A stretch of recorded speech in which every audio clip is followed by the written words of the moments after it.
Over பசியா என்னடி சொல்ற? வெளியே போய் நல்லா சாப்பிடுவோம் பசங்க.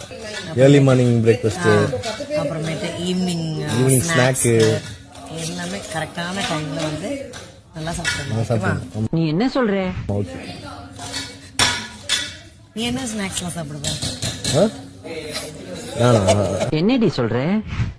மிட் நைட் கூட பசங்க. அது வந்து நம்ம எப்படி சொல்ல முடியாது, அது இருக்கிற கண்டிஷன் பொறுத்து. நிறைய சாப்பிடணும், அப்புறம் நிறைய ரெஸ்ட் எடுக்கணும். நல்லா சாப்பிட்டா ஸ்கின்னுக்கு ரொம்ப நல்லது. ஆமா.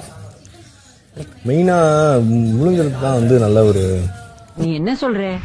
மெயினா சாப்பிட்றது நல்ல மென்னு மிழுங்கி பொறுமையா லபக்கு இல்லாம கரெக்டா. அடடே என்ன இவங்க இப்படி சாப்பிட்றாங்கன்ற அளவுக்கு வந்து சாப்பிடணும். என்னடி சொல்ற? ப்ராப்பரா கவர் போட்டு சாப்பிடணும். நீ என்ன சொல்ற? ப்ராப்பரா கவர் பண்ணி அழகா சாப்பிட்டுட்டு கவர் எடுத்துட்டு கரெக்டா வாஷ் பண்ணி. என்னடி சொல்ற?